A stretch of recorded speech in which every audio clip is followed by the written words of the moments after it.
દોસ્તો આ છે વોશિંગ્ટનનું એરપોર્ટ એટલું બધું અને હું પછી મારું ગભરાઈ જાય છે કારણ કે અહીંયા એટલા બધા કોન્કોર્સિસ હોય છે. એક કોન્કોર્સથી બીજા કોન્કોર્સ જવા માટે ટ્રેન લેવી પડે છે.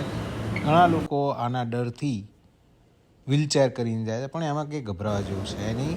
તમે દરેક જગ્યાએ આવી રીતની સાઇન જોશો. દરેક જગ્યાએ એસ્કેલેટર હોય છે, લિફ્ટ હોય છે, તમે આસાનીથી જઈ શકો છો. આપણે આ એક કોન્કોર્સથી બીજા કોન્કોર્સ જવા માટે આ ટ્રેન લઈ રહ્યા છે. ટ્રેનની એટલી સરસ ફેસિલિટી હોય છે કે તમને કોઈ પણ પ્રકારનો ડર ના લાગે અને માણસો ઘણા બધા હેલ્પફુલ હોય છે જે તમને મદદ કરે.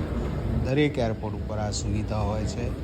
તો આ ડર કાઢી નાખવાનો અને તમે ડર કર્યા વગર આવી રીતના અમેરિકાના કોઈ પણ એરપોર્ટ ઉપર જાઓ તો આવી રીતના એક કોન્કોર્સથી બીજા કોન્કોર્સ તમે જઈ શકો છો.